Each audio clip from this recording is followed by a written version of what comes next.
Here at Woodbridge Glass Werner Systems, we design, build, engineer, fabricate, assemble, glaze, unitized curtain wall.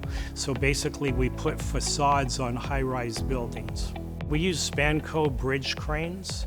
So the bridge cranes assist us in our assembly process, and we use them specifically to pick up heavy pieces of glass, stone, or our completed, assembled unitized panels. Basically, the Spanco cranes do all the heavy lifting for us. Prior to doing that, we did things the old-fashioned way.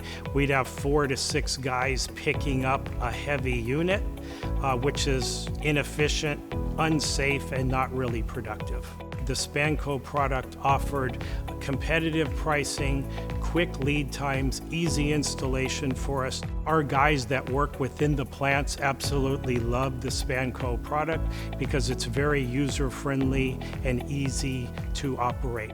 If I were to talk to somebody that was kicking the tires on getting a bridge crane, I would say that you need to get educated, look at videos, and you could see that having bridge cranes is going to increase your production.